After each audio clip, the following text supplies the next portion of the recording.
Hello YouTubers, welcome to another episode. Today, as I spoke about yesterday and over the past week or so, was the beginning of the testing at Leander Club. So we went to Dorney Lake and did a pairs matrix. So I'm going to talk about what a pairs matrix is and kind of what the experience was like today, and then hopefully tomorrow I'll also talk about tips for a pairs matrix or testing in rowing. So what is a pairs matrix? Well, it is a type of testing in the rowing world to sort of rank people in their ability to row pairs. So there's many different ways to test in the rowing world, and you can do switches in a boat. So you can get a boat that does a workout or a piece down, say, a course, and then switch a person out or in, and then do the same piece, and then see who can make the boat go faster. That's not a pairs matrix. Or you can do sort of the fitness testing, the ergs, and work out who might be the strongest. And obviously you can use a gym for that as well. But the other option is a pairs matrix. So depending on the amount of athletes that you have available to you, can depend on how many races you do for a pairs matrix. So for this example, let's say we have 10 athletes that we want to get a ranking of. And so in a pairs matrix, you take those 10 athletes and then obviously divided by 2 to make pairs combinations. So you have 5 pairs. First things first, you get one race or one piece down the course. So say, for example, this distance is a 1K and we're going to race for 1 kilometer or 1,000 meters. So those 5 pairs do 1,000 meters and then everybody gets a time. And then what you do is you make 5 new combinations out of the 10 athletes and do the same K once again. Everybody gets a time. And then you repeat the process until all 5 combinations or all 10 athletes have had their 5 combinations and everyone gets 5 times. And then what you can also do, obviously that's only done if it's one side stroked. So if that's stroke side stroked or bow side stroked or port or starboard side stroked, if you want to do both sides, so both people sitting in both the bow seat and the stroke seat, then obviously that'll double the amount of races, taking it to, in our example, 10 races.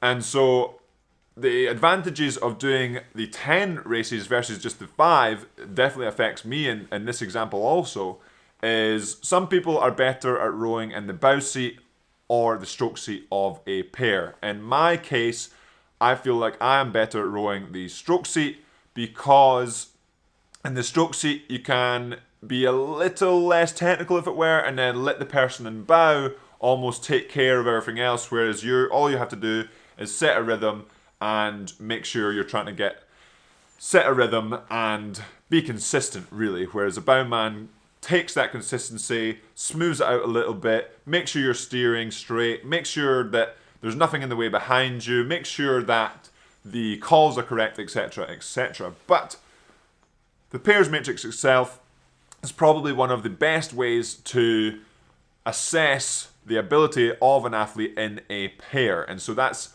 almost a disadvantage as well. It is obviously only testing in a pair. And so in my experience, there are a lot of people that can row a pair very, very well, and then you put them in bigger boats and they don't do as well as, say, someone who does badly in a pair but then might be able to do better in a bigger boat. Obviously, that can be down to the ability of that rower, maybe not as confident in a pair, and then as the boat gets bigger, it's a bit more stable, and you can apply a bit more power as you gain a bit more confidence, but it can be a combination of other factors as well. And so what was the experience like today for me in the part of the pairs matrix that we did today? So I'm not going to go over sort of names or how well I did with this person or that person, and I'm not going to go over the distances just to make sure the coaches are okay with me sort of chatting about the pairs matrix itself.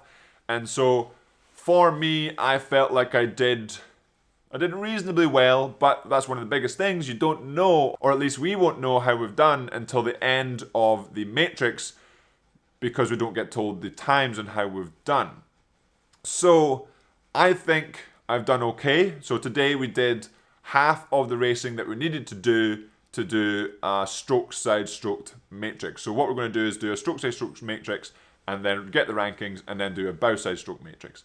And so right now we are halfway through the stroke side stroked matrix. So I rode with the people today, and it was an interesting one. So the weather plays a massive, massive impact in this, and that's one of the benefits of doing the pairs matrix is everyone rows within a few minutes of each other, so they all get the same conditions, but the conditions today were not favourable for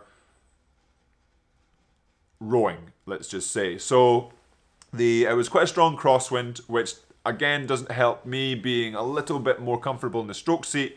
It meant that we were being pushed into the stroke side or port side boys anyway, just because of the wind pushing us across, and also just how I generally row and just being a little bit longer perhaps, and a little bit less full of finesse than my stroke side counterparts that I've been rowing with today.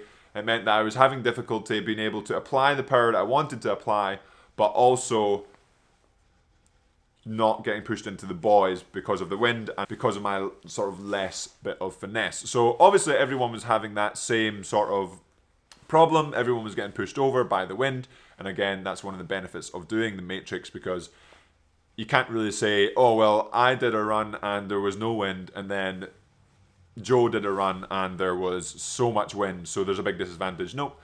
You do the races pretty close together, one after the other, and everyone kind of pretty much gets the same conditions. It might be a gust here or there, be a bit different, but it is as close as you're kind of going to get unless you do side-by-side racing. So performance-wise, I don't know how I've actually done because I don't know the results. But going into tomorrow, all I can do is be positive and give it my all tomorrow, and then see the results hopefully tomorrow, and then kind of go from there. But it's always interesting when you don't know the results and the guys are saying, oh, you can ask everybody what they've done, and they can decide whether or not to tell you the speeds that they are going.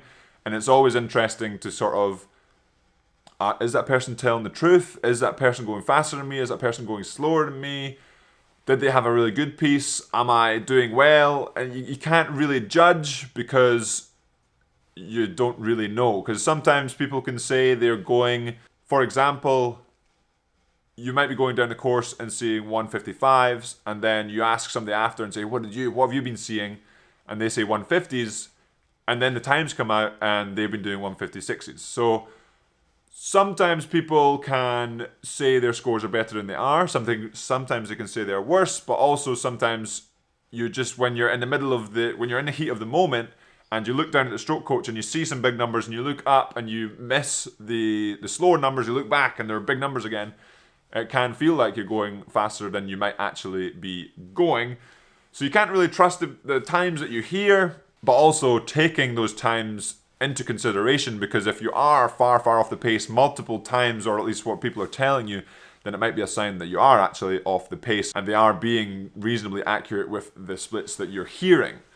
And so that's one of the biggest things. That creates a sort of mental toll during the day. Yes, so say in our example, we had the 5 races or 10 races over a period of time. The 5 races with the 10 athletes. And say you did those 5 1Ks in our example in one day. So 5 1Ks, and it sounds like it's quite easy, which it's surprisingly taxing on the body, both physically and, like I just kind of alluded to, mentally. So physically, it's not just like, so Adam and I did 6x1K during the summer on the erg, and we did 6x1K, and probably the last one was close to flat out. But in our example, those 5 1Ks are not just, oh, the last one's flat out. It's every single one is flat out. You get a little bit of time in between. It can be anything from an hour to 2 hours, depending on how many races you have, how much time you have available.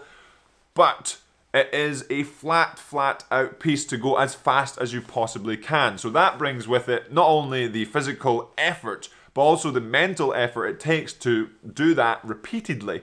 And also, like I said, hearing scores and saying, oh, am I faster, am I slower? And then you don't hear the scores, or you don't get the actual scores until the matrix is finished. So then you start questioning, how was that piece? Was that piece okay? Was that piece faster than that piece? Or did that person go faster? And then you start questioning yourself.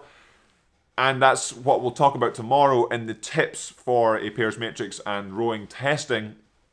But like I said, all I can do is be positive with what I've done so far, and tomorrow try to perform at my best and see how we do. So fingers crossed the weather is a little bit better, so it's not as difficult to row down the course.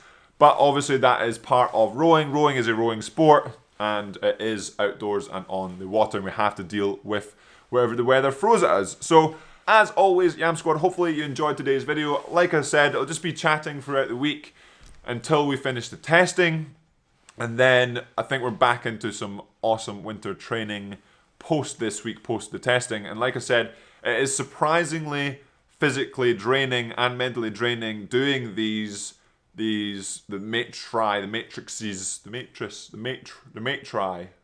matrix. Doing this matrix that we're doing can be very taxing, even though in theory we're doing not much mileage at all. It's just because it is such a high intensity, and it doesn't finish. Even though we're finished half of the stroke size stroke now, tomorrow there's another half to do, so you can't just ease off and say, oh, we're done testing now, I can just rest and maybe not quite recover to 100%.